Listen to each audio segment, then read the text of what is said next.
do you see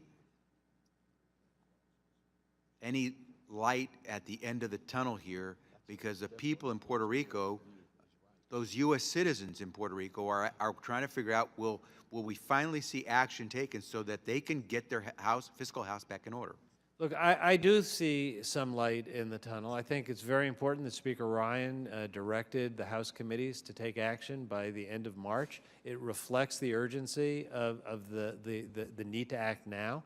There are May, June, and July bond payments due. You need to act in time for Puerto Rico to have space to be able to manage that. I think there are differences of views as to how to do this. Those differences can be bridged. The one thing that I just have to say on a slightly more pessimistic note is this is not a case where just doing something solves the problem. It has to be something that works. It has to cover enough of the debt that they can actually restructure and have a way forward. And I've heard some proposals that would limit it to such a small portion of Puerto Rico's debt that it doesn't solve the problem. So there's various ways to do it. There's ways to be to not have it create precedents for states. There's ways to do it without amending the bankruptcy code because of the territorial status. You could do it through territorial legislation.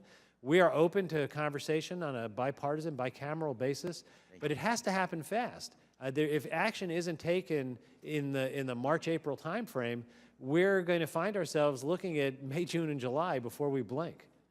Well, thank you for that, and I hope that Congress will step to the plate and do its part, because quite honestly, it has to be Congress who has to make it possible.